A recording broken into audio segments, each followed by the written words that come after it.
why are there no Republican multi-billionaires offering to lend Trump the funds? So when was Donald Trump lying? Because he was either lying today or he was lying then.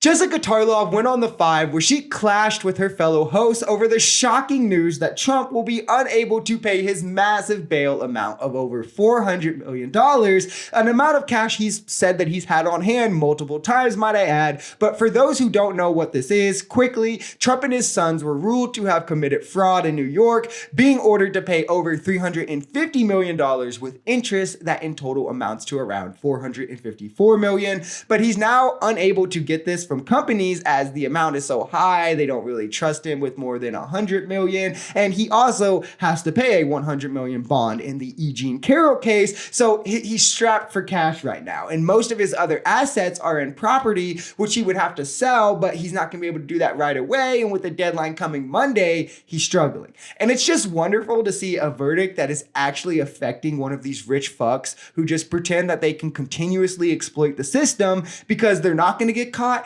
And even if they do get caught, they have enough money to just throw at it and laugh it off. But clearly, Trump is having problems doing that, showing maybe he lied about some of the claims he's made about his wealth. And Jessica Tarlov does an amazing job, as always, of pointing this out. But the problem is that Donald Trump told us that he had the money.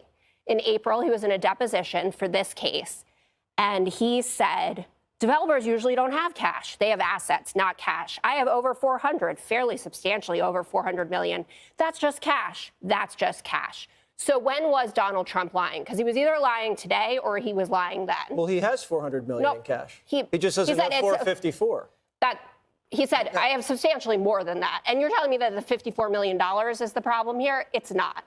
The issue is that we have no idea what's actually going on with these properties, how many mortgages he has out. That many companies don't say no to you unless there's something wrong with your assets. That's not true. And Mark Levin went on Twitter last night saying, why are there no Republican multi-billionaires offering to lend Trump the funds?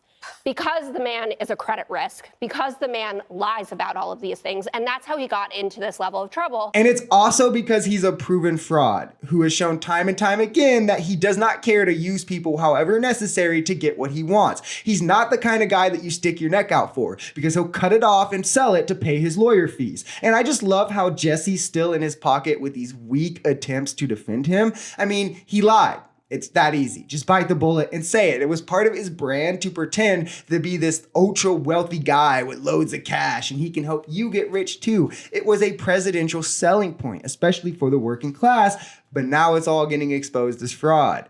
Kind of like he did. Now, it's also interesting to mention what's going to happen if Trump cannot pay this account, as it's looking more and more like this is likely to actually happen. And as I said, the deadline is just this Monday, so we better get to it. He can always appeal the judgment and ask for a stay. However, it's unlikely that he'll get it, unsure if he would. And Letitia James has been perfectly clear that if Trump doesn't pay by the deadline, she's going to move to seize his assets. Another avenue Trump could take is to declare bankruptcy, which would just be absolutely hilarious. His non-cash assets, however, total $3 billion, but the AG can only seize properties that are part of the case, though there is 24 or more that fit this kind of requirements. So next week, things will surely be heating up in this case. The consequences of his actions are finally catching up to him. You can't run forever. You ain't gonna outrun the law. And I love that he's finally being held accountable in a way that he can't just throw money at and laugh it off. Maybe,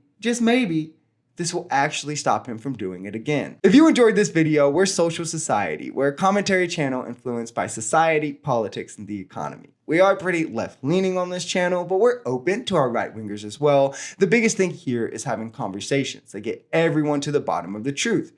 If that sounds like something that can interest you, consider smashing that subscribe button, leaving us a like, or even commenting on this video. We even have memberships available as low as $3 if you'd like to support, because the only way we become a society is together.